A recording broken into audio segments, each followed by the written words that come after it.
Baiklah, para peserta didik, kita lanjutkan bab berikutnya yaitu pembiasan cahaya. Jika ada sebatang kayu dimasukkan ke dalam gelas yang berisi air, maka pada perbatasan antara udara dengan air, yaitu daerah sini, jalannya seolah dipatahkan. Jadi ini sepertinya patah, nampak patah. Kita lihat fenomena seperti ini disebut dengan peristiwa pembiasan. Jadi pembiasan adalah proses pembelokan atau pematahan jalannya sinar pada bidang batas antara dua medium yang berbeda, yaitu ini medium udara, ini medium air. Tentunya kerapatan zatnya berbeda. Udara kerapatannya lebih renggang, sedangkan air kerapatannya lebih rapat. Mengapa bisa terjadi pematahan atau pembelokan jalannya sinar ini? Karena menurut penelitian, kecepatan cahaya ketika melewati medium udara ini lebih cepat. Begitu masuk ke air, kecepatannya berubah. Nah, perubahan kecepatan dari cepat ke lambat inilah yang menyebabkan peristiwa pematahan atau pembelokan jalannya cahaya. Nah, inilah tempat pembelokan jalan cahaya. Ya. Peristiwa ini disebut dengan pembiasan. Peristiwa yang lain yaitu ikan. Perhatikan ikan yang dilihat oleh seseorang ini bukan pada tempat yang sesungguhnya. Jadi oleh orang ini ikan kelihatannya yang ini, jadi lebih di atasnya. Nah, ini bayangannya ini aslinya.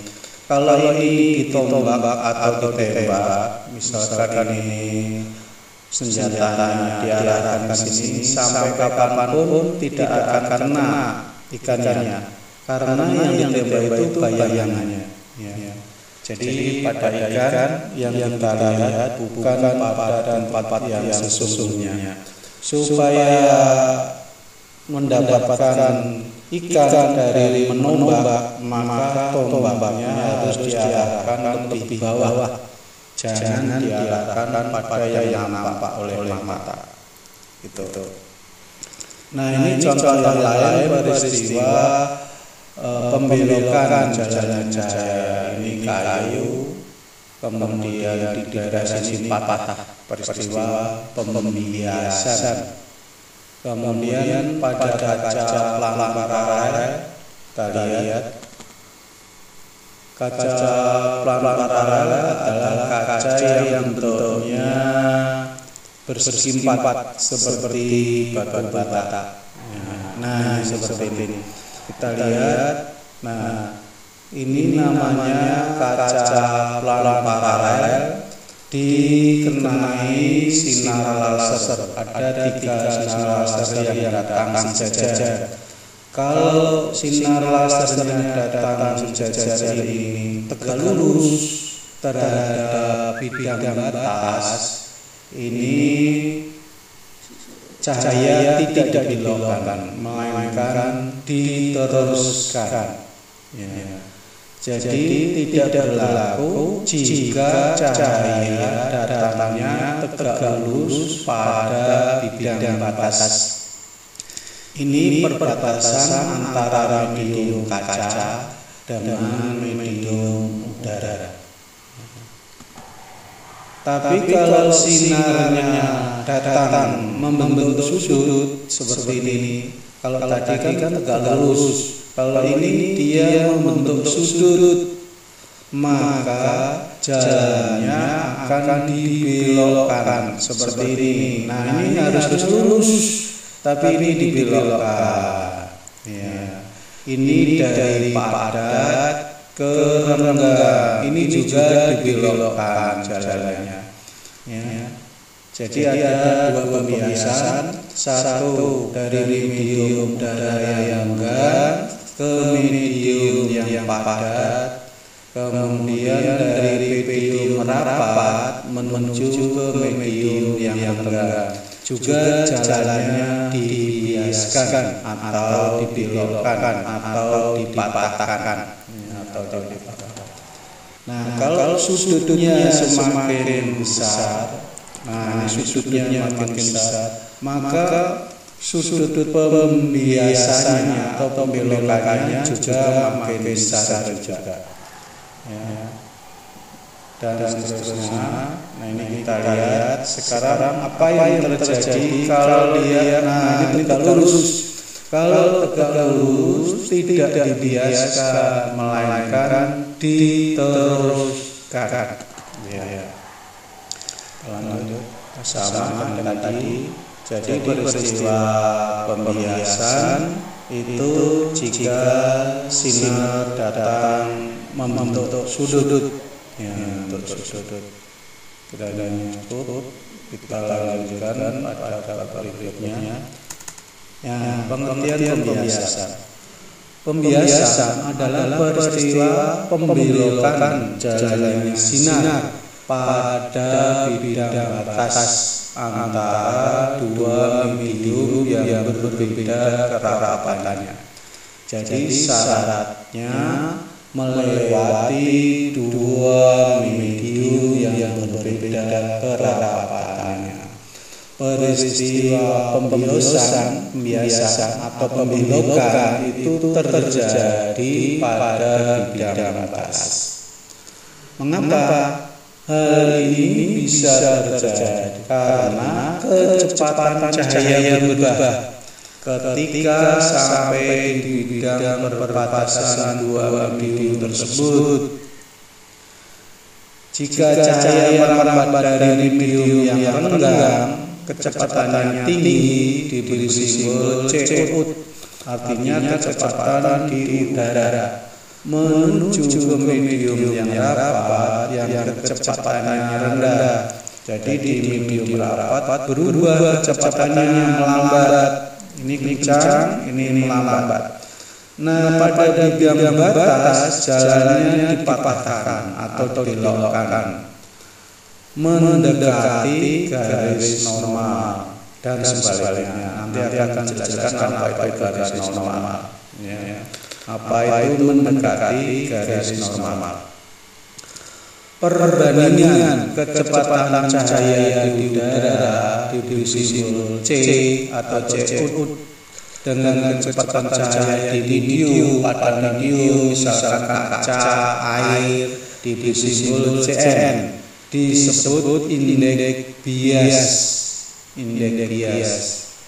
Dirumuskan dengan rumus N sama dengan C per CN. Ini terdalam. Jadi N sama dengan C per CN. C itu kecepatan di udara, CN kecepatan di dalam medium. Ya. Nah, tadi sudah yang pada kaca paralel. Ini medium udara yang lebih renggang. Ini bidang batas. Ini medium kaca yang lebih rapat. Dan kembali ke medium udara. Nah, ini yang disebut dengan garis normal. Apa itu garis normal? Garis normal adalah garis khayalan yang dibuat oleh ahli fisika ini tegak lurus terhadap bidang batas. Sekali lagi, garis normal dianggap tegak lurus pada bidang batas. Garis normal ini garis khayalan. Kalau kenyataannya ini tidak pernah kelihatan. Ini adanya di atas kertas atau dalam teori. Terus sama itu garis normal. Garis normal yang ada ini bidang batas, ini garis normal juga. Ya. Nah ini sinar datang. Sinar datang. Terus harusnya lurus. Kalau tidak dibiaskan, dia lurus seperti ini. Tapi ternyata setelah sampai pada bidang batas, dia nggak lurus, dia dibelokkan atau dipatahkan. Nah seperti ini. Jadi seandainya lurus itu tadi, sekarang dia dibelokkan. Nah ini garis normal. Jadi dari yang lurus tadi, dia mendekati garis normal. Dari medium udara yang tengah ke medium yang rapat dibiaskan menuju mendekati garis normal. Sedangkan, nah ini sekarang dia keluar dari medium rapat saja menuju udara. Kalau tidak dibiaskan, dia lurus. Ternyata dia dibelokkan ke sana. Jadi semakin jauh dengan garis normal. Ini garis normalnya. Seandainya tidak dibiaskan, dia lebih dekat dengan garis normal. Ternyata pada bidang batas dia dibelokkan atau dipatahkan menjauhi garis normal. Nah itu, ini semakin jauh. Ya. Jadi ini dipatahkan menjauhi garis normal. Kita lanjutkan. Nah ini sudut datang atau sudut datang diberi simbol I. Diumpamakan I-nya setelah diukur menggunakan usus derajat 40 derajat. Kemudian sudut bias. Nah, sudut bias dihitung dari garis normal dengan sinar bias. Sudut datang dihitung dari sinar datang dengan garis normal. Ya. Terus kemudian dilanjutkan misalkan I absen. Jadi I ini adalah sudut datang, I absen sudut bias di dalam kaca.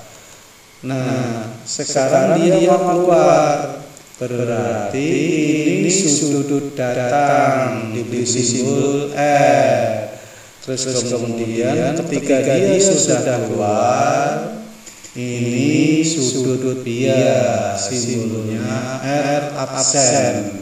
Ternyata besarnya sudut I yang masuk tanpa paralel ini sama dengan sudut yang keluar dari kaca pelan paralel atau R absen. Itu sama-sama 40. Itu hasil penelitian. Hasil penelitian ternyata sudut yang datang masuk kaca pelan paralel sama dengan sudut yang keluar. Jadi sudut masuk dan sudut bias diperhitungkan dari garis normal. Ya. Itu pengertiannya. Tadi sudah, ini rumusnya bahwa I sudut datang sama dengan R absen sudut yang keluar. Dan di sini R naik di dalam. Ternyata secara hukum matematika ini sama dengan I absen. Kalau di sini 60 berarti sini 60. Kalau ini 20, ini juga 20 rumusnya. Ya. Tadi sudah sama. Indeks bias atau N tadi yang sudah dibahas di depan. Indeks bias itu apa? Indeks bias adalah merupakan angka atau bilangan hasil bagi antara satu kecepatan cahaya di ruang hampa atau C dengan medium tertentu diberi simbol Cn, sehingga dirumuskan seperti tadi N sama dengan C per Cn. Yang kedua, indeks bias diartikan adalah bilangan hasil bagi antara proyeksi sinar datang pada medium satu atau udara biasanya dengan sinar bias pada medium 2, misalkan kaca atau air. Ya. Dirumuskan N sama dengan PSD, artinya proyeksi sinar datang dibagi proyeksi sinar bias. Ya. Nanti akan jelaskan. Nah, besarnya indeks bias sebagai penunjuk besarnya sudut pembelokan jalannya sinar. Kalau indeks biasnya besar, maka sudut pembelokannya juga besar. Kalau nilai indeks biasnya kecil, maka pematahan sudut pematahannya juga kecil. Nah, ini sebagai contoh dari medium udara ke medium air. Nah, sinar datang, ini kecepatan di udara. Nah, kalau tidak dibelokkan, dia lurus. Ini maksudnya yang putus-putus. Kalau tidak dibelokkan, ternyata dia dibelokkan, ya, dipatahkan.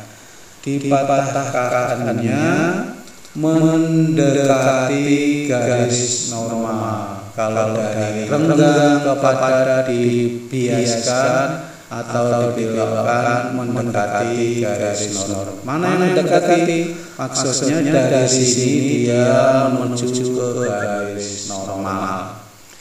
Nah, kecepatan cahaya di air diberi simbol Cn. Nah, rumusnya tadi N sama dengan C dibagi Cn. C kecepatan cahaya dalam ruang hampa atau udara dianggap 3 kali 10 pangkat 8 meter per sekon. Cn kecepatan cahaya dalam medium, di dalam medium bisa air atau kaca atau benda-benda lain yang tembus cahaya. N adalah indeks bias medium. Berarti kalau seperti ini kita menghitung indeks biasnya air. Berapa sih indeks biasnya air? Nah, bisa dihitung dengan seperti ini. Contoh, cahaya merambat pada medium udara dengan kecepatan 3 kali 10 pangkat 8 meter per detik. Dan ketika masuk medium kaca, kecepatannya atau Cn menjadi 2 kali 10 pangkat 8 meter per detik. Apakah indeks biasnya? Indeks bias ini jawab ini N sama dengan C dibagi Cn, ini 3 kali 2 kali, sehingga ini karena sama, ini sama, langsung dicoret, diringkas, yang hidup tinggal 3 dan 2, maka di sini 3 per 2. 3 per 2 itu sama dengan berapa? Sama dengan 1,5. Berarti 1,5 ini adalah indeks bias dari kaca. Jadi kalau indeks bias dari kaca itu dihitung kaca dengan udara, kecepatan cahaya di udara dengan kaca. Indeks bias kaca 1,5 berarti dibandingkan dengan kaca dengan udara. Hukum Snellius, orang namanya Snellius yang meneliti sehingga dia mendapatkan kesimpulan sinar datang garis normal dan sinar bias terletak dalam satu bidang datar. Perbandingan proyeksi sinar datang dan bias pada bidang batas terhadap medium merupakan bilangan tetap. Nah, bilangan tetap itu disebut sebagai indeks bias atau N. Nah, ini sebagai contoh. Cahaya masuk dari udara, kemudian masuk ke kaca. Nah, kemudian ini diproyeksikan pada bidang batas.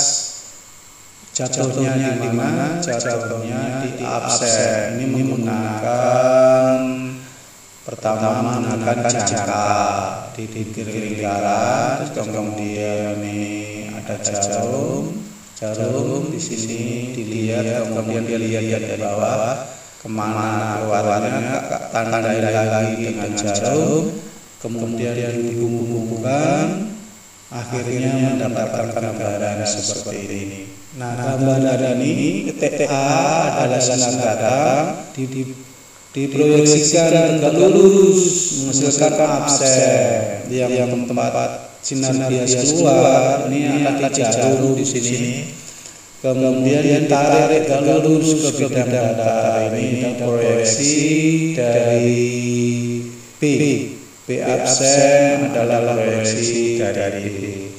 Kemudian diukur pakai garis dari O sampai A absen, O sampai B. Telah diukur ternyata 3 cm misalkan. Ini 3 cm. Itu jarak O dengan A. Kemudian 2 cm jarak dari O ke B. Indeks bias gambar samping adalah rumusnya 3 dibagi 2. Jadi proyeksi sinar datang itu 3, proyeksi sinar bias itu 2. Hasilnya adalah 1,5. Berarti indeks bias kaca adalah 1,5. Jadi mengetahui indeks bias bisa menghitung melalui kecepatan cahaya. Itu agak sulit menghitungnya, perlu alat tertentu yang gampang kita lakukan secara manual menggunakan lukisan. Nah, oleh ahli fisika, indeks bias bermacam-macam zat sudah dihitung pakai alat, ternyata udara indeks biasnya 1,0029. Kalau air 1,33, intan 245, kaca 1,52, bensina 1,5. Berarti kalau mencari indeks bias kaca corona, berarti ini dibandingkan dengan ruangan hampa, udara atau ruangan hampa. Kecepatannya atau proyeksinya.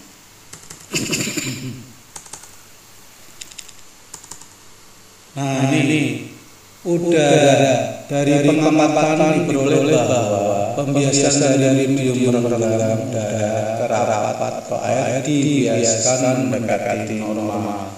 Maksudnya mendekati itu bagaimana? Tadi sudah dijelaskan. Saya ulang lagi. Kalau tidak dibiaskan, maka dia lurus seperti ini. Kalau tidak dibiasakan, ternyata dia dibiasakan atau dibelokkan kemana? Melari menuju garis normal, yaitu turun ke bawah sebagai. Nah, ini berarti semakin dekat dengan garis normal. Nah, ini semakin dekat dengan garis normal. Dari sini dia sangat ke bawah mendekati garis normal. Nah, itu mendekati garis normal. Nah, yang sebaliknya, kalau dari medium padat air menuju udara. Nah, kalau dari air yang rapat Ternyata ini sinar datang, kalau nggak dibiaskan dia lurus, ternyata dia dibelokkan. Kalau mendekati berarti dari sini dia ke sana menuju arah garis normal. Ternyata dia semakin menjauh dari garis normal. Jadi rumusnya sekali lagi, kalau dari renggang ke rapat dibiaskan dibelokkan mendekati normal. Tapi kalau dari rapat ke renggang dibiaskan semakin jauh mendekatkan jauhi garis normal. Ini masih ada peristiwa pembiasan dari dua medium lebih rapat. Nah, ini sinar datang dari rapat ke renggang, mendekati apa menjauhi. Ternyata kalau itu semakin, ini sudut datang, itu sudut bias. Ini sinar yang satu. Coba sinar yang kedua, sudut datangnya diperlebar. Ternyata sudut biasnya semakin lebar. Ini sinar yang kedua. Jadi semakin jauh ini garis normalnya, ini tadi sinar yang pertama. Kalau sinar datangnya sudutnya diperbesar, maka sudut biasnya juga makin besar. Sinar yang ketiga, ternyata ini sinar datangnya diperbesar, sudutnya diperbesar. Ternyata sinar biasnya membentuk sudut berapa ini seperti ini. Ini adalah sudut siku-siku, besarnya 90 derajat. Semakin jauh dari normal, ternyata sudut biasnya beripit dengan bidang batas. Beripit sinar biasnya beripit dengan bidang batas. Maka sinar sudut ini sudut datang yang menghasilkan sudut bias 90 derajat disebut sudut batas. Jadi sudut batasnya yang mana? Ini sudut batasnya. Ini sudut batas. Apa sudut batas? Sudut batas adalah sudut datang yang menghasilkan sudut bias 90 derajat, yaitu sinar yang ketiga. Kemudian sinar datang lagi diperbesar. Seperti ini. Ternyata ini bukan pembiasan lagi, tapi ini peristiwa pemantulan sempurna. Sekarang yang sinar nomor 4, sinar nomor 4 adalah peristiwa pemantulan sempurna. Sinar nomor 1 pembiasa, nomor 2 masih pembiasa, nomor 3 pembiasa. Nomor 4 disebut peristiwa pemantulan sempurna. Jadi apa syaratnya terjadi pemantulan sempurna? Ternyata dia harus lebih besar dari sudut batas. Lebih besar sudut batas. Sinar datang nomor 3 menghasilkan sudut bias 90. Sudut datang yang membentuk sinar datang nomor 3 disebut sudut batas. Sudut batasnya yang mana? Ini yang warna kuning ini. Sudut batas ini adalah sudut datang yang menghasilkan sinar bias 90 derajat. Sinar datang nomor 4 menghasilkan sinar pantul. Jadi yang nomor 4 ini bukan pembiasan lagi, tapi pemantulan sempurna. Syarat terjadinya pemantulan semua pada peristiwa adalah: satu, sinar datang dari medium yang rapat ke renggang. Dua, sudut datang melebihi sudut batas. Syarat terjadinya pemantulan sempurna: pertama, sinar datang dari medium rapat ke renggang, misalkan dari air ke udara, dari kaca ke udara. Yang kedua, sudut datangnya, sudut datang itu yang ini, melebihi sudut batas, baru terjadi peristiwa pemantulan sempurna. Dalam kehidupan sehari-hari, pemantulan sempurna terjadi pada peristiwa fata morgana. Fata morgana ini kalau siang hari kalian naik mobil di aspal, jalannya seperti berair. Nah, jalan berair itu adalah fata morgana, peristiwa pemantulan sempurna. Ya, pemantulan sempurna. Terus kemudian di padang pasir itu juga yang panas itu dia seperti ada air, itu adalah peristiwa pemantulan sempurna. Ya. Fata morgana. Kemudian kasus yang lain adalah berlian yang nampak berkilau. Ini seperti baju yang dipakai para artis kalau kena cahaya, maka dari baju itu ada kelip-kelip pantulan cahaya. Nah, itu adalah pemantulan sempurna, ya, pemantulan sempurna pada berlian. Kita lanjutkan. Nah, ini tadi kalau tadi satu tempat, kalau ini dibeberkan urutannya, ya.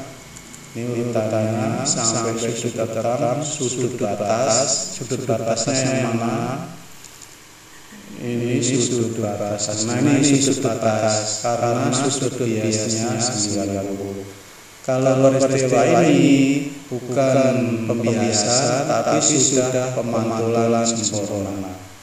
Sini peristiwa biasa, setelah sini adalah pemantulan sempurna.